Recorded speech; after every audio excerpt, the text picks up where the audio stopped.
Hey everyone. Today I'm going to be talking all about sleep because I think that you need to get sleep to be truly successful in your business and that it's something that you can't just ignore.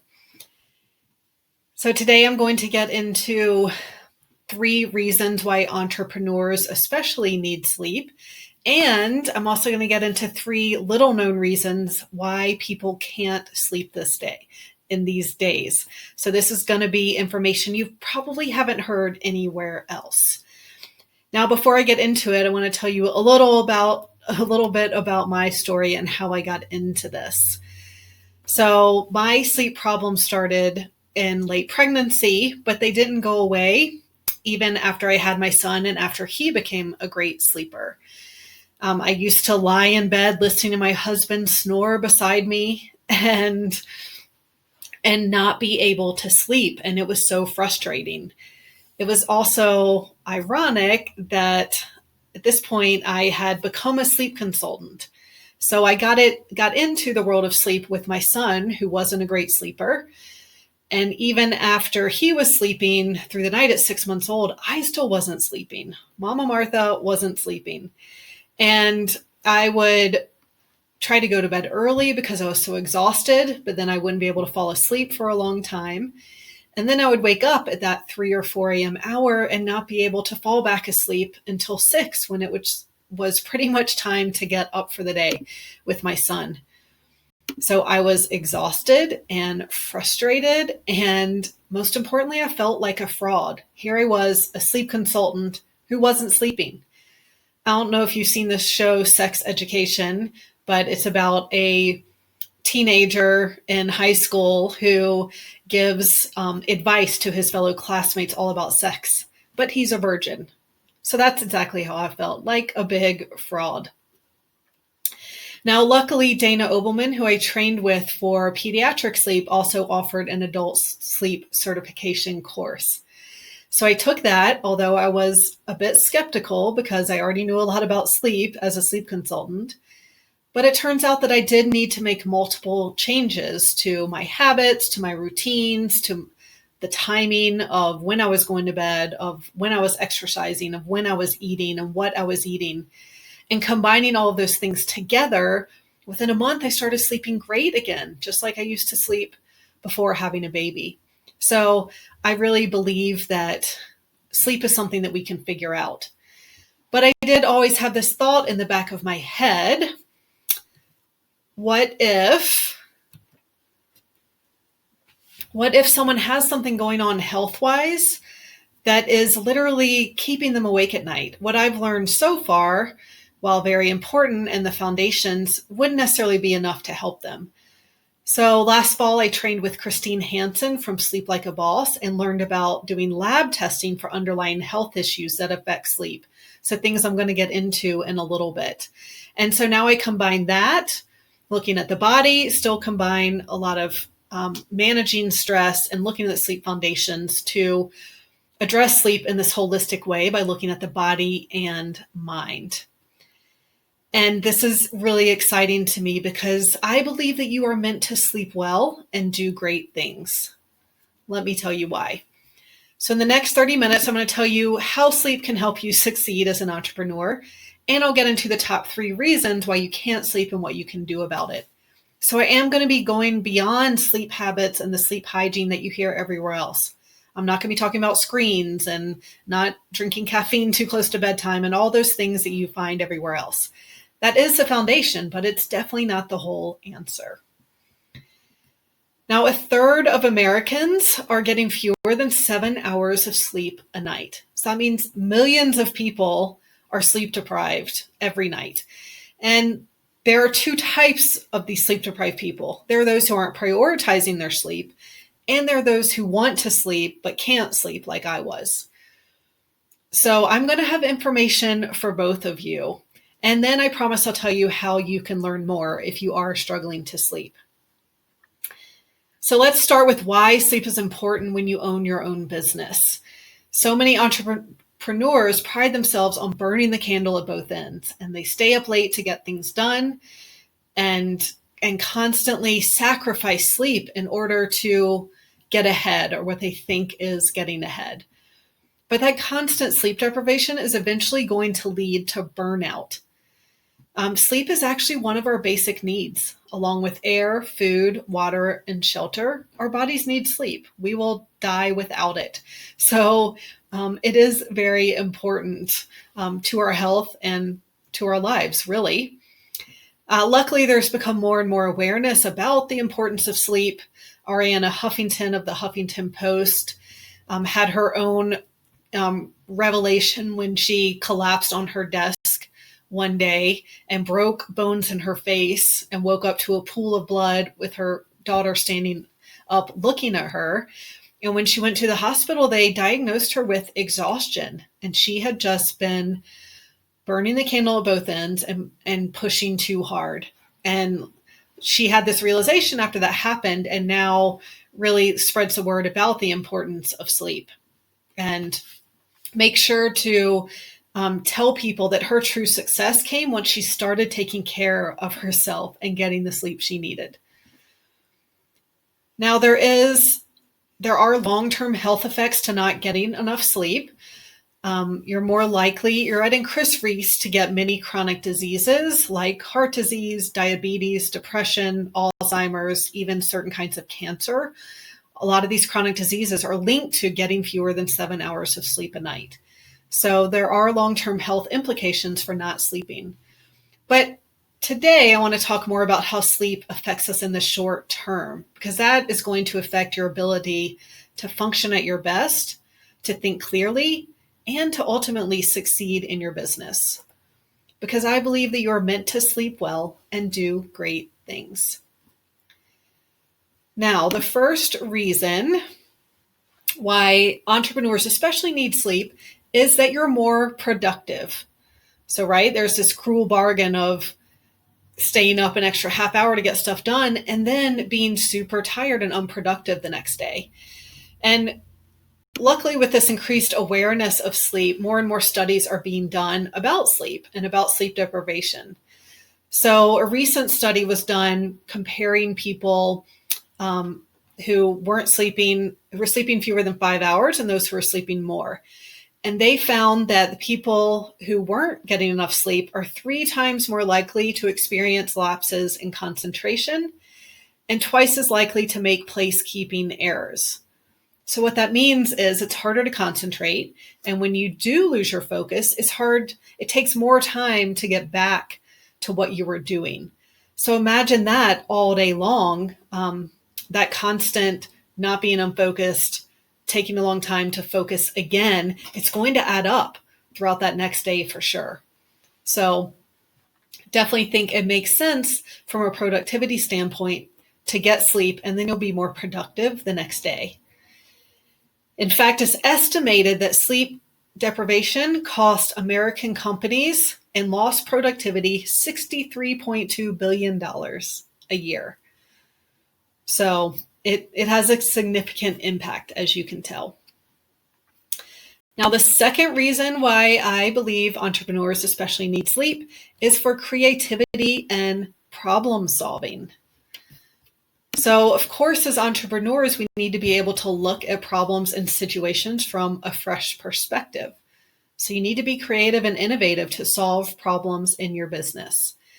So it's during deep sleep where memories that we've made during the day are stored and reinforced. And then it's during REM sleep, that rapid eye movement sleep, which happens after deep sleep, that those memories are cataloged. And so they're kind of put together, and sometimes in unrelatedly seeming ways. So kind of like putting together a puzzle, your brain has all these pieces of information and it's connecting them. And sometimes it makes connections that it wouldn't normally make while we're awake, because it has the freedom to do that while it's sleeping. So that's how sleep can really help with creativity. John Steinbeck wisely said, "It is a common experience that a problem difficult at night is resolved in the morning after the committee of sleep has worked on it." And I know this was true for me. I think about a year ago when my family and I went back east. I live in the mountains, so Mountain Standard Time, and we went to the East Coast to go to the beach with my in-laws. And the morning we were coming back, we had to get up really early, 3 a.m. our time, and got back mid-afternoon and realized that our fridge had stopped working. So the freezer was frozen and the fridge wasn't getting cold. And so we had to deal with all of that, take everything out of the fridge, defrost the freezer, plug it back in, get it working again. And by, 9 o'clock that night, we had it working again, problem solved. But then we realized that our fridge has this pan underneath that you can't take out, and that pan was full of water. So we didn't know how we were going to get the water out of there. At this point, I'm exhausted. We've been up since 3 a.m. our time, and it just seemed totally unmanageable to figure that out. And luckily, it didn't have to be figured out that second. So I said, honey, let's just go to bed. We'll figure it out tomorrow. So we did that, and I woke up the next morning, and within 30 minutes, I had the problem solved. All I had to do was Google some things, try a few things. I ended up putting a turkey baster under there and suctioning the water out, and then slid a towel under there to dry the rest. And again, within 30 minutes, problem solved. So what seemed unsolvable the night before was totally doable the next day after a good night's sleep. So instead of staying up late to keep trying to solve a problem, I suggest going to sleep instead. And your brain may very well come up with a solution while you're sleeping, and you'll wake up to that in the morning. Now, the third reason I believe entrepreneurs especially need sleep is to be a great leader. Let's see if I can get to this view here. Oops, sorry. So what are some of the characteristics of a great leader? I think of things like empathy, being able to think clearly and prioritize, communicating well, being positive, making good decisions. And all of these things are influenced by how well you sleep the night before, right? So if you don't sleep well, it's really hard to be positive. It's really hard to think clearly. It's really hard actually to be empathetic. And studies are showing all of these things and how they relate to being sleep deprived. So there was a gambling study where participants over a week were every day given the chance of keeping a certain amount of money or gambling it with the risk of losing it all, but to possibly get a higher amount of money. And some people were sleeping 8 hours and others were sleeping 5 hours. Now, at the beginning of the week, both, whether they were sleep deprived or not sleep deprived, all the participants were making a similar decision to keep the money. But as those sleep deprived nights added up toward the end of the week, those people who were only sleeping 5 hours a night started taking the higher risk. They started gambling that money. And what is scariest to me is that they didn't even realize that they were taking a bigger risk. They thought that their decision making was still the same, but it totally changed. So it is affecting how you make decisions and how you make decisions in your business, which is really important, right? Now, getting sleep is also important for learning new tasks, for keeping your immune system strong so you get sick less often, for staying motivated. There's so many reasons why sleep is important, especially for an entrepreneur. But these are the three main reasons I believe by being productive, by being creative, and by being a great leader are really going to help you succeed in your business in the long term. Again, I believe that you can get the sleep you need to do great things. So now let's get into some reasons why you can't sleep. Now that I've learned more about sleep and combined it with what I know about nutrition, I have a background as a nutritionist as well, I found the top reasons why we wake up in the night. And these are true physiological, biological, physical, whatever you want to call it, reasons that cause us to wake up and not be able to fall back asleep. But before I get into that, we need to talk about the one hormone that sabotages your sleep. Does anyone know what that is? That hormone is cortisol. So cortisol kind of has a bad rap when it's a very important hormone that helps us wake up in the morning and keeps us alert throughout the day. And it's also a big part of our stress response.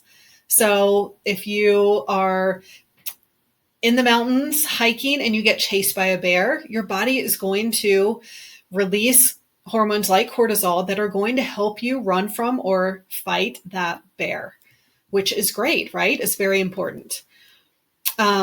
And I'm showing you this chart here to show you this green box where you see cortisol and homeostasis. So that's the ideal levels of cortisol you want in your body. Now, when a stressful event happens, like being chased by a bear, you go into that yellow box, into acute distress.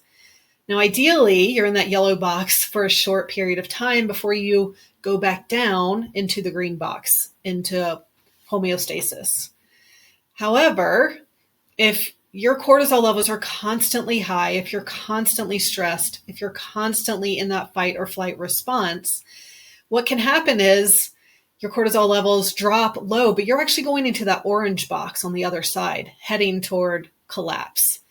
So if you get your cortisol levels tested and they've come back normal, it could mean that you are in this orange box, especially if you don't feel normal. If you know something's going on and you feel super stressed and getting fatigued and exhausted in general, then most likely your cortisol levels are in that orange box and heading in the wrong direction.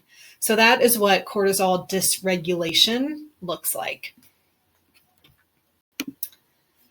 Now, cortisol affects our sleep because it actually suppresses melatonin, our sleepy hormone. And so your body shouldn't be releasing cortisol at bedtime or during the night until it gets really close to morning. So all of these sleep problems or these reasons why you can't sleep have to do with cortisol being released at night when it shouldn't be. So let's get into the first reason why people can't sleep. And I'm sure this is not a little known reason. We all know that stress affects our sleep, right? Now you know why. It's because of cortisol, that stress hormone. But what I want to point out here is that your body doesn't know the difference between being chased by a bear and being overwhelmed at work, or running late in the morning, getting frustrated because you're stuck in traffic, getting in an argument with your family members. All of these things, your body still releases, it still has the same response, and it still releases those stress hormones, even though you don't need to run from or fight anything like a bear. And if you are constantly stressed all day, let's say you wake up to an alarm clock, you didn't sleep well, so that in and of itself raises cortisol levels. And then you hit the ground running, you go, you get out the door, you go to work, you work all day, you come home, you do dinner, you stay up late, either working or cleaning or whatever it is, and then try and fall asleep easily. That's not how our bodies work. That means your cortisol levels are up to here all day long, and that's going to make it really hard for them to lower when it's time to finally relax and go to bed. So what can you do about it? Of course, managing stress is going to be a huge part of that. Again, anytime you can lower cortisol levels throughout the day, it's going to help them lower at night as well. So doing things like meditating, going to yoga, taking a walk, all of those things, of course, taking these breaks are going to help lower cortisol levels during the day.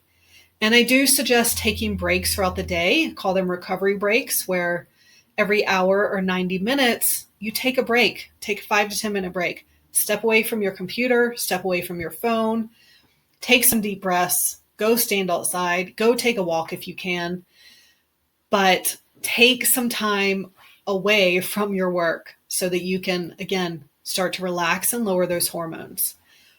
And another thing you can do, I'm sure if you haven't slept well, then you know that having a bedtime routine is really important. And there is good reason for that. Your brain and your body needs to wind down at the end of the day and prepare for sleep. It's also helpful to have a morning routine. So instead of waking up to an alarm clock and go, spiking those cortisol levels from the second you get up, it's better to ease into your day. And so it's crazy that what you do in the morning can affect how you sleep at night, but it's totally true. So think about having some time to yourself in the morning, and it can be 10 minutes, it doesn't have to be this crazy morning where you do all these things and where you have to wake up at 5 a.m. But just starting your day off in a relaxed way before you hit the ground running can really help sleep better at night. Now, the second reason why people can't sleep has to do with being on the blood sugar roller coaster. So this is something that people aren't really talking about much, but it can totally sabotage your sleep. So ideally, we want to be on that bottom roller coaster that's pretty mellow, right? Not a scary ride. You don't want to be on that top roller coaster with steep ups and steep downs. And how that happens is a lot determined by what you eat. So if you wake up in the morning and eat a donut and have a cup of coffee, your blood sugar is going to spike really high. And then your body's going to produce insulin, which is going to lower your blood sugar pretty low. Then you have cravings for quick energy foods like another donut or whatever it is, more sugar, more refined carbohydrates. And you eat that, and then your blood sugar spikes again. And then it goes really low again, and then it can spike again depending on what you eat. So that's how you get on the blood sugar roller coaster, from what you eat during the day. And if you're on that roller coaster during the day, you're also going to be on that roller coaster at night. And anytime your blood sugar levels drop too low, your body releases cortisol because it's stressed. It sees that as a stressor. It's not a psychological stress, but it's a physical stress in your body. And so when that happens at night, cortisol suppresses melatonin, wakes you up, and you feel wired. You don't necessarily feel hungry, but you feel wired. And so that is a big reason why a lot of people wake up in the night when their blood sugar levels drop too low. Now, what can you do about that? Obviously, we want to focus on more whole foods, avoiding those refined sugars, refined carbohydrates, that caffeine, energy drinks, all of those things that spike your blood sugar level. Eating plenty of fat and protein with every meal and snack can really help too. So you want to keep your blood sugar levels steady so they don't spike in the night or crash in the night and cause you to wake up. And something to keep in mind is that studies show that when you're sleep deprived, you crave foods that aren't good for you, right? So you're more likely to crave that donut when you haven't slept well the night before. And in fact, one study showed that people overeat by about 300 calories a day when they haven't slept well the night before. So just something to keep in mind. I hope that, being aware can help you when you haven't slept well and you know you're having these cravings for some kind of pastry. If you can just fight it and keep your blood sugar level steady, that's ideal. So you don't sabotage your sleep the next night too. Now, the last reason why you might be waking up at night has to do with some lovely creatures living in your gut. So I'm talking about pathogens like a parasite, like Giardia you've probably heard of, or Blastocitis hominis is one that I found out that I had. Bacterial overgrowth like H. pylori, or fungal overgrowth like Candida. So all of these creatures are nocturnal, and it is at night, in the middle of the night, that they are eating and excreting and releasing toxins and causing inflammation. Now, cortisol is also an anti-inflammatory hormone. So whenever there's inflammation, your body releases cortisol. And when that's happening in the night, you know what happens. You're awake. So this is the most common reason I find that my clients wake up at 3 and 4 a.m. is because they have some kind of gut infection, some kind of parasite, bacteria, or fungus that is waking them up at night. And I know that this sounds gross and it grosses a lot of people out. It's estimated that 85% of Americans have a parasite. So a lot of times we have them, we don't know it, we don't experience symptoms. But if you have insomnia, then that actually could be a symptom of a parasite. Now, the only way to find out for sure if you have this is to do a fun stool test. And so this is one of the tests I offer for my clients. And it's going to show you what is living in your gut, whether you have a parasite, what kind of bacteria is there, what kind of fungus is there, and if you have leaky gut. So it tests for at least 50 things living in your gut to find out what your balance is like there. So yeah, that's what I would recommend is to find out if you have a parasite, is to do the stool test and find out. Now, the pathogens and the blood sugar are two little known reasons why we can't sleep. I do have an ebook with 3 more reasons that you haven't heard about, most likely, that are keeping you from sleeping.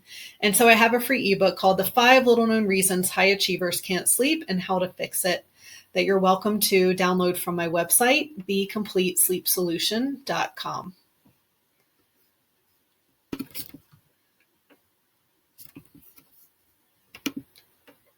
So to summarize, now you know the 3 things you can start doing now to get a good night's sleep. And that's definitely to manage your stress during the day, to avoid that blood sugar roller coaster.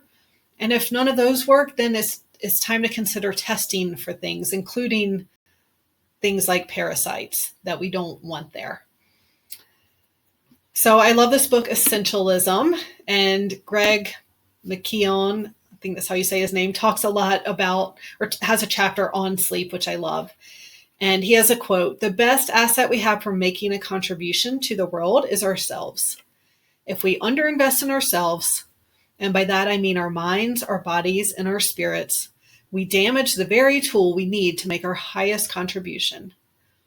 One of the most common ways people, especially ambitious, successful people, damage this asset is through a lack of sleep.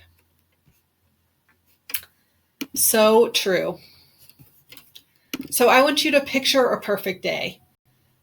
You fall asleep easily, you sleep all night, then you wake up feeling rested, refreshed, you have energy all day long, you're motivated to do your work, you're kind and patient with your family, and you're really excited to pursue your dreams. This is how we're meant to be. Now, if you are struggling to sleep, then you're welcome to join me. I have a Facebook community that we will put the link in. It's called Sleep and Insomnia Help for Adults, and I'd love to have you join there. And just please know that you are meant to sleep well and do great things.